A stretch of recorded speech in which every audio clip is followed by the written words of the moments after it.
전 세계적으로 현대 불치병이라고 부르는 당뇨병은 지금 당장 이상 증상이 나타나면서 유발하지는 않지만 적어도 5 내지 10년 전부터 잘못된 식습관이나 생활 습관으로 인해 발생하게 되는 질환으로 오랜 습관에 의해 발생한 만큼 회복되기가 쉽지는 않습니다.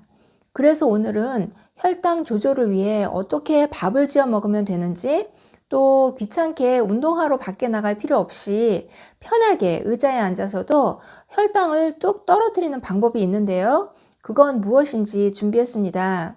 이 그래프가 이 방법을 사용했을 때 떨어지는 식후 혈당입니다. 아무것도 하지 않은 대조군에 비해 50%가량 식후 혈당이 감소했습니다. 오늘 그 이야기 가지고 장수마을 출발합니다.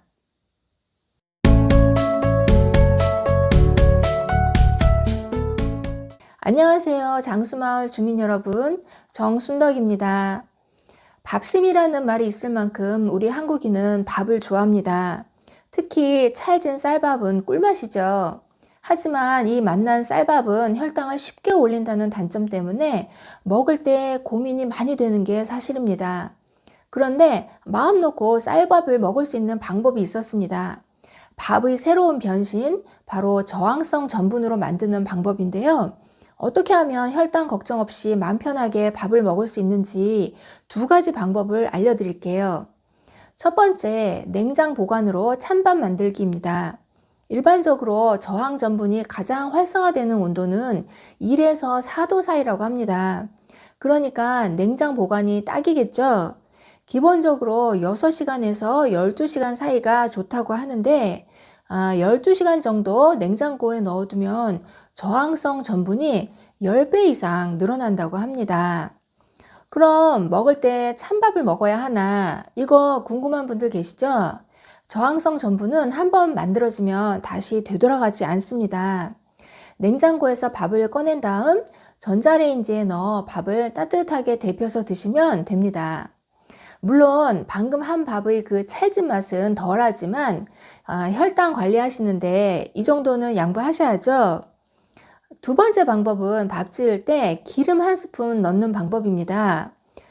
코코넛 오일, 들기름, 올리브 오일 등 식물성 기름 반 수저 정도 넣어 밥을 지으면 쌀알이 코팅되어서 밥을 먹을 때 혈당이 급격하게 올라가는 것을 예방할 수 있답니다. 특히 불포화 지방이 함유된 오일을 사용하면 저항성 전분을 만드는데 더 좋다고 합니다. 이런 간단한 처리만으로도 그냥 혈당이 덜 오른다니 안 할 이유가 없겠죠. 그런데 여기에 몇 가지 간단한 방법을 더하면 혈당을 낮춘 효과가 훨씬 좋아집니다. 지금 바로 밥 지으러 가지 마시고 조금만 더 들어보고 가세요. 단계별로 좋아지는 방법을 설명해 드릴 건데요. 혈당을 낮추는 이 방법은 무조건 따라 하셔야 할, 안 보면 크게 후회할 내용입니다. 미국 휴스턴 대학의 마크 해밀턴 교수가 발표한 비교적 최신 연구에서 가져온 정보입니다. 대조군에 비해 약 없이도 식후 혈당 수치를 최고 54%까지 낮출 수 있다고 합니다. 오늘 주제인 혈당을 낮추는 밥과 시너지 효과를 발생시켜 식후 혈당을 안정시키는 최고의 방법입니다. 혈당 관리에 운동이 필수라고 하는데 운동이 말이 쉽지 실천이 어려운 게 사실이잖아요. 몸이 안 따라주는 분들을 위해 집 밖으로 나갈 필요도 없고 TV를 보거나 책을 보거나 유튜브를 보거나 어디서나 앉아서 편하게 혈당을 낮추는 이 방법 역시 근육을 이용하는 방법인데요. 비밀은 바로 이곳입니다.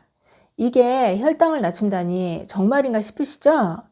우리 몸무게의 1%밖에 되지 않지만 편하게 자리에 앉아서 최소한의 움직임으로 인체의 포도당 대사를 2배에서 3배까지 증가시킬 수 있는 특수 부위가 있습니다.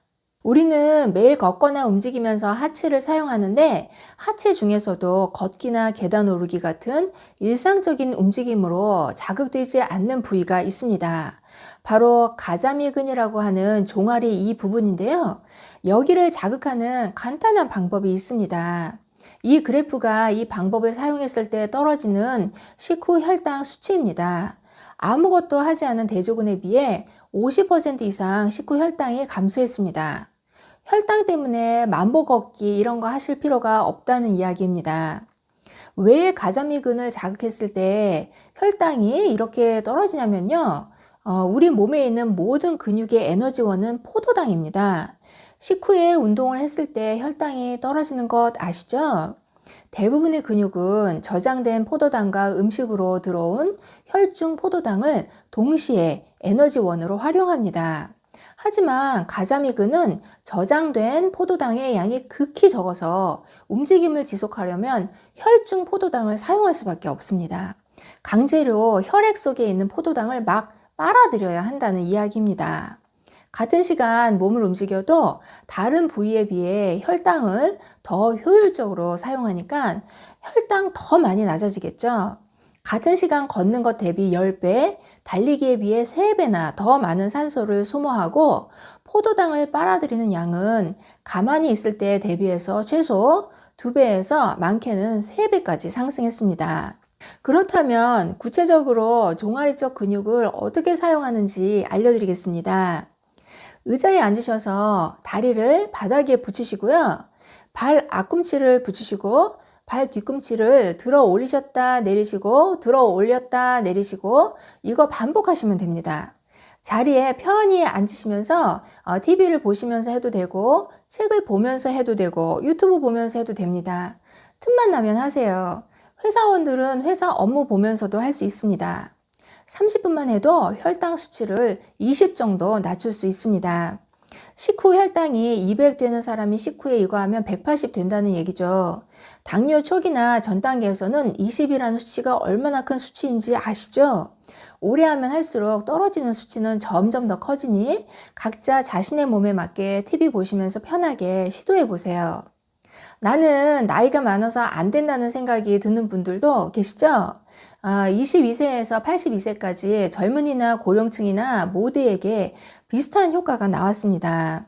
이거 진짜 중요한 고급 정보 아닌가요?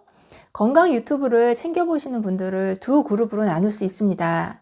방금 제가 알려드린 내용을 들으면서 그 자리에서 바로 몸을 이렇게 움직여 보면서 따라해 보시는 분들과 그냥 고개만 끄덕끄덕거리고 언젠가 생각나면 해봐야지 라고 생각만 하시는 분들, 여러분들은 어느 쪽이신가요? 첫 번째에 속하신 분들이라면 적극적인 분들이니 걱정이 없습니다. 하지만 두 번째 생각만 하시는 분들도 괜찮습니다. 그냥 생각만 하신 분들은 신중하게 행동하는 분들이시니까 앞에서 알려드린 혈당 낮추는 밥 이야기를 다시 잘 보시고 말이 된다 싶으시면 그것부터 따라 하시면 됩니다. 오늘 내용이 도움되셨다면 구독, 좋아요 눌러주시고 사랑하는 가족, 친지들과도 공유하셔서 당뇨와 이별하는 건강한 몸 만드시기 바랍니다.